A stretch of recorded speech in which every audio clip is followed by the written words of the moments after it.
speaking of basketball, the NBA reportedly will not require players to get vaccinated for COVID-19 in order to play this season. Our next guest is hailing the Players Union for the move. Outkick founder Clay Travis joins us now. He also got a radio show. He travels the country. He's never home.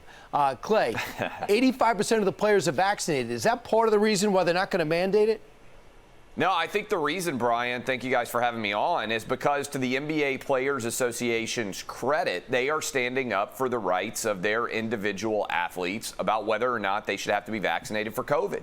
And look, I'm going to continue to bang this drum, and I heard you guys talking about it earlier. Yeah. Natural immunity should matter here. It should be a part of our discussion. We don't know what percentage of that 15% might have already had COVID and not want to get vaccinated as a result there as well. But this is what the Players Association should do. It should stand up for the rights of a minority of their overall members and support their rights here. And look, to my knowledge, the NBA has never required any vaccine before. And so while referees and other team officials are going to be required to get the vaccine, and maybe some of these arenas are going to create larger issues, I support and steadfastly give credit to the union for standing up here. Clay, how do you feel about the fact that in the NFL, it's punitive? If you have too many players test positive, they're not vaccinated, they could lose the game, forfeit the game. Which you think that should be part of it? No, I don't think so. I don't think you should distinguish between why someone gets COVID, in my opinion, because look right now what's going on with the New Orleans Saints. I believe they have 8 different coaches and officials that are associated with that team employees, who have all tested positive and are 100% vaccinated. We're going to have a lot of breakthrough cases during the NFL season.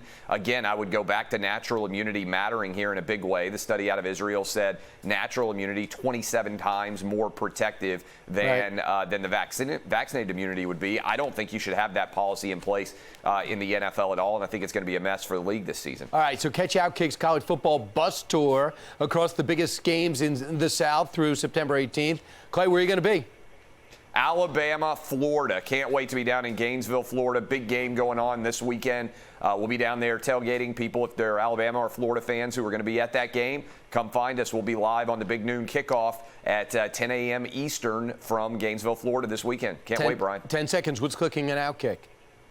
Tons of people right now reading about all these requirements. Buffalo Bills requiring a COVID vaccine in order to get into their games now. First NFL team to require the vaccine itself. Wow, I thought the Raiders might be doing that too. All right, I look forward to your radio show. We'll see you over the weekend. He works 7 days a week, and he puts in his timesheet. It is really enormous how much money you get paid by the hour.